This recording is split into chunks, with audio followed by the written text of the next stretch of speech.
Hello engineer डाक्टरहरू, स्वागत छ तपाईँलाई युथिङ क्रेज च्यानलमा। म रोहन टोनियर बुझाउने छु पार्ट 9 जुन कि छ एटोमिक स्ट्रक्चरको एमसीक्यू मात्र। यहाँ कुनै पनि कन्सेप्ट थ्योरी छैन, सिर्फ एमसीक्यू गर्ने हो। जसले पार्ट 8 सम्म हेरेको छ प्रपरली त्यसले चाहे 100% यो एमसीक्यू गर्न सक्छ, आफैले गर्न सक्छ। मैले केही गर्नै पर्दैन। जसले 8 हेरेर आएको छैन त्यसले चाहिँ बुझ्न अलिकति 12 बज्छ, ठीक छ। ल एमसीक्यू गरौँ। अब यसपछि तपाईँले मलाई सजेस्ट गर्नुहोस् पार्ट 10 पनि बनाउनु पर्छ कि पर्दैन भनेर। हुन त पर्छ, त्यो त मलाई पनि थाहा छ, किनकि न्युमेरिकल अझै पनि थप्नुपर्छ। किनकि फिजिक्स कहिले पनि इन्ड हुँदैन, म्याथ कहिले पनि इन्ड हुँदैन, केमिस्ट्री कहिले पनि इन्ड हुँदैन। ओके, तपाईँले सजेस्ट गर्नुहोस् एउटा दुईवटा पार्ट अझै थप्नुपर्छ भनेपछि। खालि एमसीक्यू मात्रै, फेरि कन्सेप्ट फिनिस्ड, कन्सेप्ट सबै कुरा फिनिस्ड भयो, अब केही छैन बाँकी। ओके हेरौँ। In which region of electromagnetic spectra does the Lyman series of the hydrogen atom lies. आहा, लाइमन सिरिज म तपाईँलाई अघि पनि भनेको थिएँ, त्यो बुझाउँदाखेरि पार्ट 8 मा लाइमन सिरिज चाहिँ युभी रिजनमा पर्छ, युभी रिजनमा पर्छ। अनि बाल्मर बीएल बाल्मर सिरिज चाहिँ बाल्मर के पर्थ्यो, ओके भिजिबल रिजनमा पर्छ हैन। त्यसपछि बाँकी तीनवटा ब्र्याकेट अनि ब्र्याकेट पिफोन र एउटा अझै थियो पाससन सिरिज हैन, त्यो तीनवटा चाहिँ आइआरमा पर्छ हैन, इन्फ्रारेडिया हैन, इन्फ्रारेडियामा पर्छ, लो इन्फ्रारेडियामा पर्छ हैन। यो तीनवटा, यति कुरा यति कुरा तपाईँलाई थाहा चाहिँ छैन। यो 5वटा बारेमा, एउटा लाइमन चाहिँ भिजिबलमा युभीमा, अनि बाल्मर चाहिँ भिजिबल रिजनमा, अनि यो बाँकी तीनवटा चाहिँ इन्फ्रारेडमा हो। थाहा छ? यदि याद छ भने मोस्ट अफ द क्वेसनहरू यस्तै आउँछ अब हैन। ल हेर्नुहोस्, in which region of the electromagnetic spectrum does the Lyman series of the hydrogen lies. Lyman series कुन रिजनमा पर्छ? अल्ट्राभायोलेट रिजनमा। फिनिस्ड मैले भर्खर भने नि अल्ट्राभायोलेट। यो 5वटा कुरा थाहा हुनु पर्यो, दुईटा मात्र याद गर्नुहोस् न, यो त आफै याद भइहाल्छ नि। इन्फ्रारेडी भिजिबल रिजन भनेको बाल्मर सबभन्दा अगाडि आविष्कार भएको थियो, त्यो पनि भन्दा थिएँ मैले पार्ट 8 मा हैन। ल which series of the hydrogen atom was first discovered. मैले क्वेसन भनेको थिएँ, फेरि क्वेसनै आयो। ल बाल्मर सिरिज। किनकि बाल्मर सिरिज भिजिबल रिजनमा पर्छ। भिजिबल रिजन भनेको हामीले हेर्न सक्छौँ, अनि आँखाले हेर्न सक्छ भनेर फर्स्टमा पत्ता लागेको यही हो। बुझ्नुभयो? ओके दाइ, एकदम सिम्पल क्वेसन छ एकदम। Which series of hydrogen atom lies in visible region. Which series of hydrogen atom lies in visible region. Visible रिजनमा कुन पर्छ? भर्खर भने ब्र्याकेट सिरिज, के अरे बाल्मर सिरिज होइन। भिजिबल रिजनमा कुन पर्छ? यो बाल्मर सिरिज होइन। मेरो हेन्डराइटिङ अलिकति तगडा छैन, बुझ्नुहोस् है। कसले सम्झ्यो मलाई? ओके, बाल्मर सिरिज भिजिबल रिजनमा कुन पर्छ? भिजिबल रिजनमा बाल्मर सिरिज, खत्तम। त्यसैले भनेको थिएँ, त्यसलाई घोक्नुहोस् हैन। ल क्वेसन नम्बर अब द के अरे 4 हेरौँ। The ionisation energy of hydrogen atom in ground state is given by. Ionisation इनर्जीमा मैले के भनेको थिएँ? पोजिटिभ र ग्राउन्ड स्टेट। ग्राउन्ड स्टेटको मैले जहिले पनि लेख्छु नि -13.6 इभी लेख्थेँ हो। सो आयोनाइजेसन इनर्जी कति चाहिन्छ यसलाई रिमुभ गर्न? +13.6। हुन त यो पाठ पछिल्लो पाठहरू पार्ट 7 मा पनि यस्तो क्वेसनहरू आएको थियो, मैले नबिर्स्नुहोस् भनेर मात्र ल्याइदिएको। 13.6 इभी आउँछ। ओके, यहीमा तपाईँलाई ग्राउन्ड स्टेट नभनेर फर्स्ट एक्साइटेड स्टेट भनेको भए के हुन्थ्यो? फर्स्ट एक्साइटेड स्टेट भएको भए के हुन्थ्यो? 3.4 भइदिन्थ्यो, इभी भइदिन्थ्यो हो। 3.4 इभी भइदिन्थ्यो। त्यसै गरी सेकेन्ड एक्साइटेड स्टेट भनिदिएको भए दाइ +1.51 भइदिन्थ्यो हो, इभी भइदिन्थ्यो। सो यसरी नै चल्छ, तपाईँलाई थाहा छ त्यो कुरा, मैले धेरैचोटि भनिसकेको छु कुराहरू। ल यस्तो खालको क्वेसनहरू तपाईँले गर्न सक्नुहुन्छ। अब हेर्नुहोस् क्वेसन नम्बर, हामी जान्छौँ 5 मा। The line spectrum is due to. यो लाइन स्पेक्ट्रम हुन्छ नि, यो लाइन स्पेक्ट्रम तपाईँले म फिगर बनाएर देखाइदिन्छु। यस्तो यो लाइन स्पेक्ट्रमहरू हुन्छ नि, यो के को कारण हो? यो के को कारण हो? किनकि बोहर्सले भन्नुभएको थियो इलेक्ट्रोन्सहरू चाहिँ सर्टेन अर्बिटमा घुम्छ, त्यसको इनर्जी पनि फिक्स हुन्छ, -13.6 हुन्छ, -3.4 हुन्छ, इभी हुन्छ। बाँकी बिचको गायब, बाँकी बिचको हुँदैन इनर्जी। सिधा इलेक्ट्रोनलाई मन पऱ्यो भने यहाँ बस्छ, नत्र यहाँ बस्छ, नत्र यता बस्छ। सर्टेन लेभल छ क्या उसको नि। तपाईँ क्लास 10 मा पढ्नुहुन्छ भने तपाईँ सेक्सन ए मा मन लाग्यो भने सेक्सन ए मा बस्दिनुहुन्छ, कि सेक्सन बी मा मन लाग्यो सेक्सन बी मा बस्दिनुहुन्छ, 10 क्लासको बस्न सक्नुहुन्न नि हो। यस्तै हो, उनीहरूको पनि फिक्स ठाउँ छ क्या। सो फिक्स ठाउँमा बस्छ। सो यसकै कारणले, यही इनर्जी लेभलको कारणले, सुटेबल इनर्जीको कारणले उनीहरूले लाइन स्पेक्ट्रम दिन्छ। भनेको त डिस्क्रेट सिरिज दिन्छ क्या। लाइन स्पेक्ट्रम भनेको डिस्क्रेट सिरिज दिन्छ, कन्टिन्युअस सिरिज दिँदैन, डिस्क्रेट सिरिज दिन्छ। बुझ्नुभयो? So the transaction of the electrons from suitable energy levels, यही हो एन्सर, खतम, अरू हुँदैन। ठिक छ, मेरो कुरा बुझिराख्नु छ। ओके, अब रिडबर्ग कन्स्ट्यान्ट भनेको के हो? दाइ मैले सुनेको थिएँ नाम, कसले सुन्नुभएको थियो नाम? पार्ट 8 मा कसले सुन्नुभएको थियो? दाइ मैले सुनेको थिएँ, जसले जसले सुनेको छ ठिक छ। मैले त्यो पार्टमा चाहिँ भन्न बिर्सेँ होला। आर भनेको के हो? रिडबर्ग कन्स्ट्यान्ट हो। यसको भ्यालु अहिलेसम्म मैले भनेको छैन, बरु 1/r को मैले भ्यालु भनेको छु 1911 आर्मस्ट्रङ भनेको छु। 1912 पनि कहिले कहिले भइदिन्छ, 1913 पनि भइदिन्छ हो। अब हेर्नुहोस्, डिफ्रेन्ट ग्यासको लागि डिफ्रेन्ट हुन्छ क्या, डिफ्रेन्ट ग्यासको लागि डिफ्रेन्ट हुन्छ। यो जुन आर छ नि, R is different for different gas. हाइड्रोजनको लागि अर्कै भ्यालु हुन्छ, हिलियमको लागि अर्कै हुन्छ। क्वेसनमा यो मोस्टली क्वेसनमा यो दिएको हुन्छ क्या यो भ्यालु। अब दिएन भने 911 यो युज गर्ने, 192 यो। यसको फेरि 1/r को भ्यालु हामीले युज गर्छौँ जेनरली, आर को भ्यालु हामीले युज गर्दैनौँ। ठिक छ, ओके। इफ दिएको छ भने क्वेसनमा आरकै भ्यालु राख्दिने। फर्मुला थाहा छ कि छैन? फर्मुला त थाहा होला नि त कमसेकम। के हो formula? 1/λ equals to Z square R 1/n1 square minus 1/n2 square हो, यो होइन फर्मुला। सो यो आर को भ्यालु दिएको होला हैन। वा मोस्टली हामीले यसलाई सल्भ गर्दाखेरि 1/r को भ्यालु जहिले पनि 1911 912 913 युज गर्छ, जुन पनि लिन पाइयो। ठिक छ, जहाँ चाहिँ अब जुन पर्फेक्ट भ्यालु लिनु छ भने पर्फेक्ट एन्सर आउँछ क्या, पर्फेक्ट भ्यालु लियो भने पर्फेक्ट एन्सर आउँछ। ठिक छ, ओके। यो चाहिँ डिफ्रेन्ट फर डिफ्रेन्ट ग्यास हुन्छ। हेर्नुहोस् त, Rydberg constant is same for all element? No, भर्खर भन्यो भने different for different element, yes, different for different element. हाइड्रोजनको लागि अर्कै हुन्छ, हिलियमको लागि अर्कै हुन्छ, नाइट्रोजनको लागि अर्कै हुन्छ, सल्फरको लागि अर्कै हुन्छ हैन। So it is a universal constant? No. यही तीनचोटि चेन्ज भइरहेछ भने चाहिँ कहाँ युनिभर्सल कन्स्ट्यान्ट हुन्छ? यति नै बुझ्नुहोस् न हैन। अनि डिफ्रेन्ट फर, ओके, सिधो। सो हाम्रो एन्सर के भयो? Different for different element. ठिक छ, दिमागमा राख्न सक्नुहुन्छ, ध्यानमा राख्न सक्नुहुन्छ। ओके, अब चाहिँ एउटा नयाँ क्वेसन, राम्रो गजब खालको क्वेसन। यो अलिकति तपाईँलाई फिल आउँछ, यो क्वेसन पढेपछि फिल आउँछ। ल क्वेसन पढ्नु सबजना, क्वेसन पढ्नुहोस्। कसैले त एन्सर मुखले भनिदिन्छ 3वटा भनेर। ल मैले एन्सर नै भन्दै छ्या, ल यो 3 है। ल पढ्नुहोस्, क्वेसन पढ्नुहोस्। के भनेको छ? n इक्वल्स टु 3 भनेको छ। n इक्वल्स टु 3 हो भने लाइन स्प्लिट कतिवटा हुन्छ? 3वटा आउँछ। फिनिस्ड, कहानी finished.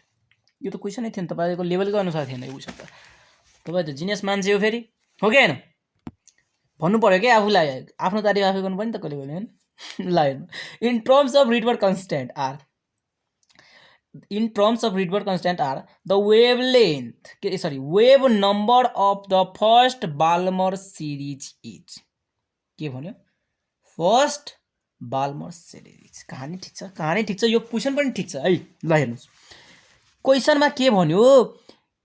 In terms of Rydberg constant, the Rydberg कन्स्ट्यान्टको टर्ममा एन्सर दिनु छ अरे तपाईलाई। द वेभ नम्बरको जानकारी म तपाईलाई दिइदिन्छु। वेभ नम्बर भनेको 1/λ हो। ठिक छ, okay. On the first Balmer line, first Balmer line भनेको ल यो चाहिँ 2 लेभलमा आउने चाहिँ बाल्मर लाइन हुन्छ। किन फर्स्ट बाल्मर लाइन भनेको त यही हो, किनकि n इक्वल्स टु 2 छ, 2 मा झर्ने के फर्स्ट बाल्मर लाइन यही हैन। सेकेन्ड बाल्मर लाइन यो हैन, थर्डबाट झर्ने, अनि फोर्थबाट झर्ने, के अरे फिफ्थबाट झर्ने, third Balmer line. So n equals to 3 मा यो फर्स्ट बाल्मर लाइनको कति के सोधिरहेछ? Wave number सोधिरहेछ। ठिक छ दाइ, ठिक छ। फर्मुला के हो? 1/λ equals to r z square 1/n को स्क्वायर प्लस के अरे माइनस 1/n2 को स्क्वायर हो। सिम्पल। आर को फर्ममा एन्सर सोधेछ। हाइड्रोजन भनेको छ यहाँ, हेर्नु हेर्नुहोस् त, खोइ हाइड्रोजन भनेको छैन नि, हाइड्रोजन नै हुन्छ, 1 नै भइदिन्छ। ठिक छ, किनकि मोस्टली यो हाइड्रोजनको केसमा लागू हुन्छ यो फर्मुलाहरू। ठिक छ, मैले अघि पनि भनेको थिएँ, अस्ति पनि भनेको थिएँ। n1 भनेको के हो? n1 भनेको दाइ बाल्मर सिरिज हो। बाल्मर सिरिज हो भनेपछि n1 कतिबाट स्टार्ट हुन्छ? n कतिबाट स्टार्ट हुन्छ? 2 बाट स्टार्ट हुन्छ। मैले भनेको थिएँ बाल्मर सिरिजमा n2 बाट स्क्वायर हुन्छ, अनि 2 को स्क्वायर माइनस। त्यसै गरी बाल्मर सिरिजमा 2 बाट स्टार्ट भयो। लाइनमा के देखि स्टार्ट हुन्थ्यो? n1 के देखि स्टार्ट हुन्थ्यो? 1 देखि स्टार्ट हुन्थ्यो। बाल्मरमा n के देखि स्टार्ट हुन्छ? 2 मा, सरी यहाँ 2 लेख्नु पर्थ्यो, गल्ती भयो, 2 देखि स्टार्ट हुन्छ, हो कि हैन? पास्चनमा के हुन्छ? 3 देखि स्टार्ट हुन्छ, यहाँदेखि स्टार्ट हुन्छ हो। सो यो त्यसै गरी कताबाट कति, अनि n2 कतिबाट आयो? सो फर्स्ट त कतिबाट आउँछ? 3 बाट 2 मा झर्छ हैन, 3 बाट 2 मा झर्ने हैन। सो 3 बाट 2 मा झर्यो दाइ हो। यसलाई क्याल्कुलेटरमा सल्भ गरिदिनुस्, यसलाई क्याल्कुलेटरमा सल्भ गरिदिनुस् हैन। मेरो कुरा बुझ्नु भएन? के भनेको के बाल्मर सिरिज भनेको त के हुन्छ? 2 लेभलमा झर्नु, कुनै पनि के अरे वेभहरू के अरे ल्याम्डाहरू, आई मिन के भन्छ नि त्यसलाई, वेभलेन्थहरू 2 मा झर्नु के। बाल्मर भनेको यो बाल्मर हैन, बाल्मर भनेको 2 मा झर्नु। सो फर्स्ट भनिरहेको छ यहाँ, हेर्नुहोस् त, फर्स्ट बाल्मर लाइन भनेको त यही हैन, 3 बाट 2 मा झर्ने हैन।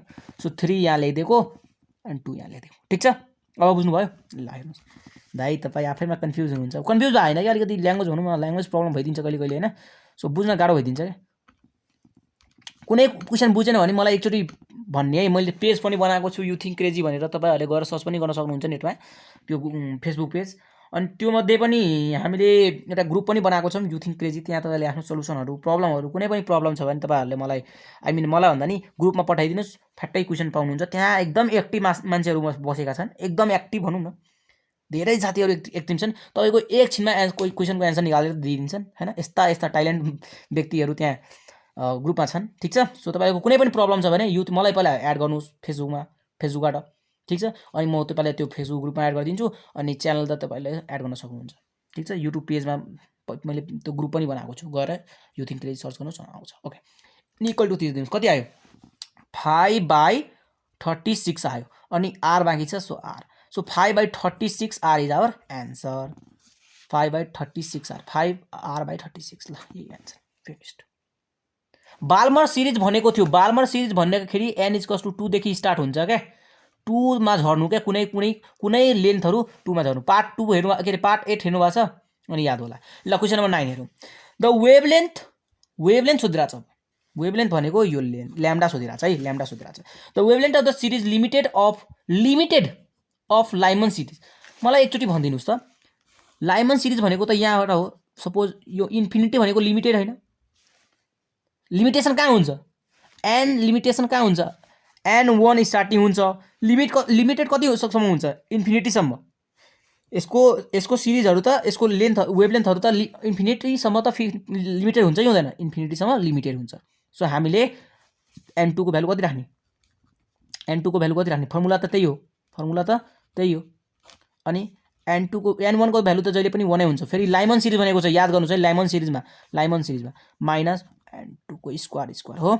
बाँकी सबै कुरा सेम हो, केही होइन। यो 1 हुन्छ, 1 हटाइदिउँ होइन, आर मात्र राखौँ, अनि 1/1 माइनस 1/, यो n2 को ठाउँमा के राख्ने? इन्फिनिटी, किनकि इन्फिनिटीबाट आइरहेको छ नि त। हेर्नुहोस् न, लिमिटेड भएको छ। लिमिटेडले के बुझायो कि यसको कहाँसम्म क्षमता छ? इन्फिनिटीसम्म क्षमता छ नि होइन। सो इन्फिनिटी राख्ने हो यहाँ, इन्फिनिटीको स्क्वायर।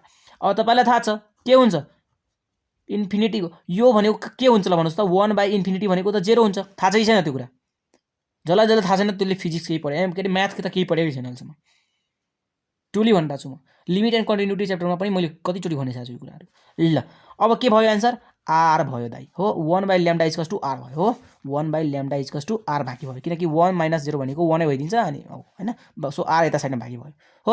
अब ल्याम्डाको भ्यालु चाहियो। सो ल्याम्डाको भ्यालु चाहियो भने 1/r इक्वल्स टु ल्याम्डा भइदिन्छ। So lambda equals to 1/r होइन। So 1/r is our answer. यो न्युमेरिकल हो, यस्तै न्युमेरिकल आउँछ, यस एकदम सिम्पल खालको न्युमेरिकल आउँछ क्या। ए भ्यानक टाइपको आउँदैन, कुनै आउँदैन। एउटा मात्र फर्मुला छ कि त्यो फर्मुलालाई बुझ्नुहोस्, हिसाबलाई पढ्नुहोस् अनि गर्नुहोस्। सिम्पल छ, एकदम सिम्पल छ। ल अब जान्छौँ हामी क्वेसन नम्बर 10 मा। When an electron jumps from n4 to n2। आहा क्या मस्त क्वेसन छ, हेर्नुहोस् त। हाय मजा आयो। यहाँ हेर्नुहोस् त, एन के भन्यो क्वेसनले के भन्यो? यो त घरिघरि बनाउनु पर्छ क्या, घरिघरि बनाउनु पर्छ। यो n1 भयो, n2 भयो, n3 भयो, n4 भयो, n5 भयो होइन। के भन्यो? The electron jump from n4 to n2। n4 देखि लिएर कुनै पनि इलेक्ट्रोन्स एउटा कहाँ झर्यो? n2 मा गएर झर्यो भनेपछि बाल्मर सिरिजमा बाल्मर सिरिजमा आएर झर्यो। बुझ्नुभयो? बाल्मर सिरिजमा झर्यो हो।